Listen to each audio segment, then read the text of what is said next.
compartilhar com os irmãos uma proposta de visão do livro que se centra exatamente no capítulo 6, a partir do versículo de número 9, que é a abertura do quinto selo. Nós vimos na nossa palestra passada a estrutura próxima do livro, o contexto imediato próximo do livro, que foi o capítulo de número 4 e o capítulo de número 5, que nos dão assim uma visão muito importante. Quando João sobe à esfera celeste, ele é transportado para o centro de comando do universo, onde Deus está assentado no seu trono. O capítulo 4, de um modo geral, faz essa descrição. Ele vê o trono de Deus, ele tem um acesso aos céus e vê o trono de Deus, e a partir dessa primeira visão, paulatinamente ao longo do livro, outros aspectos dessa dimensão celeste são revelados.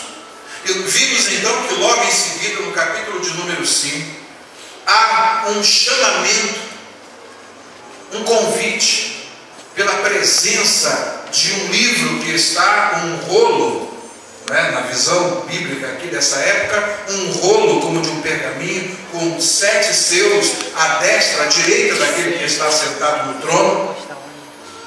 João então fica sem poder saber o que fazer, sem ter direção, sem saber o que ele podia fazer, porque ninguém for achado digno de abrir o livro.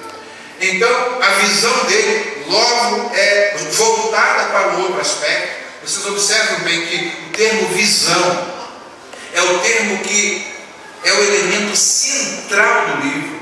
O livro como um todo é uma visão, é um desvendamento que ocorre gradualmente, e acompanhar o fluxo dos acontecimentos é o maior desafio no livro do Apocalipse.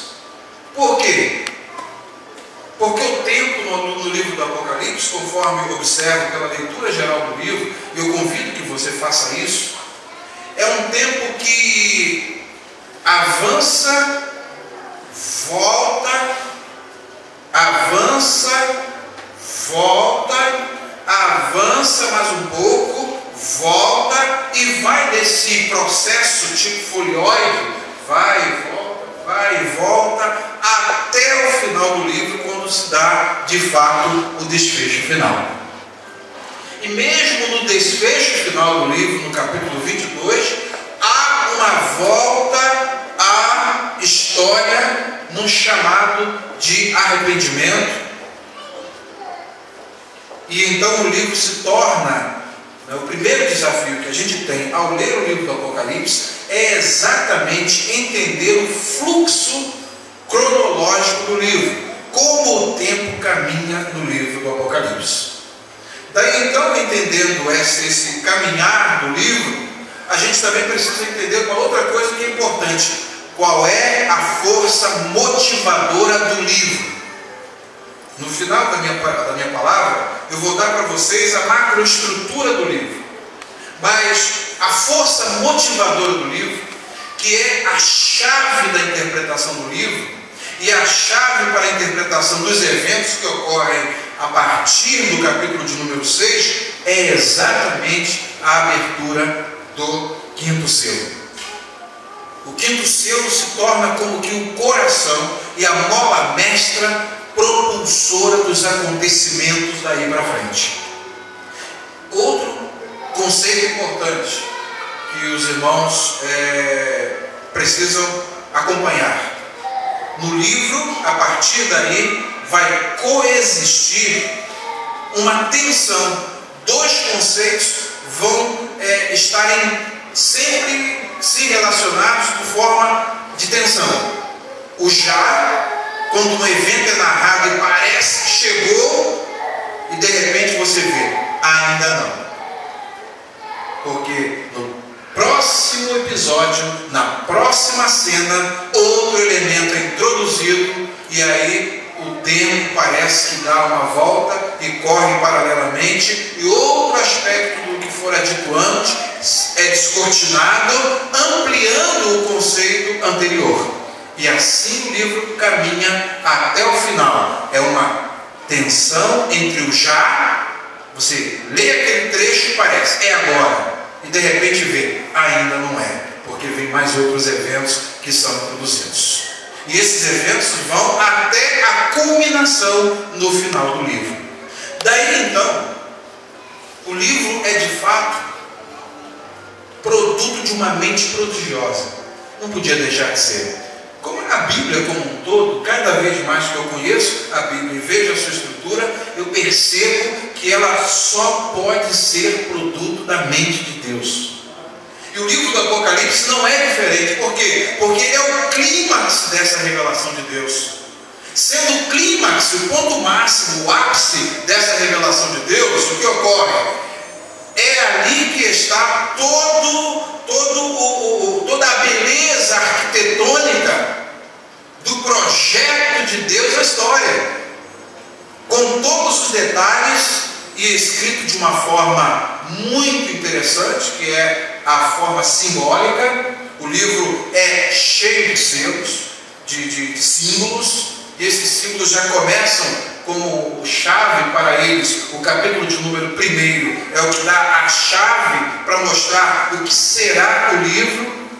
No capítulo 1 nós temos a natureza do livro, que é uma revelação. Essa revelação é dada na forma de símbolos. Esses símbolos precisam ser interpretados. Eles são mediados por um anjo. E geralmente os anjos, como acontece, por exemplo, em Daniel, capítulo de número 8, onde há uma visão e logo em seguida o anjo interpreta a visão, assim também ocorre no livro do Apocalipse. De repente, quando um detalhe é dado, e aquele detalhe é dado de forma sintética, o que ocorre? Mais à frente, logo em seguida, nos capítulos que seguem, nós vemos aquele anjo retoma aquele ponto e amplia, como se você tivesse assim, uma janela de computador com vários ícones. De repente você tem uma curiosidade, clica no ícone, aí se abre uma janela e você vê perfeitamente o que está por detrás daquele ícone.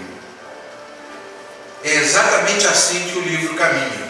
Bem, para entender isso, é importante que a gente volte a Gênesis. Vocês vão entender esse conceito. Eu gostaria de dar um curso para vocês, mas eu tenho que entender que nós estamos num culto.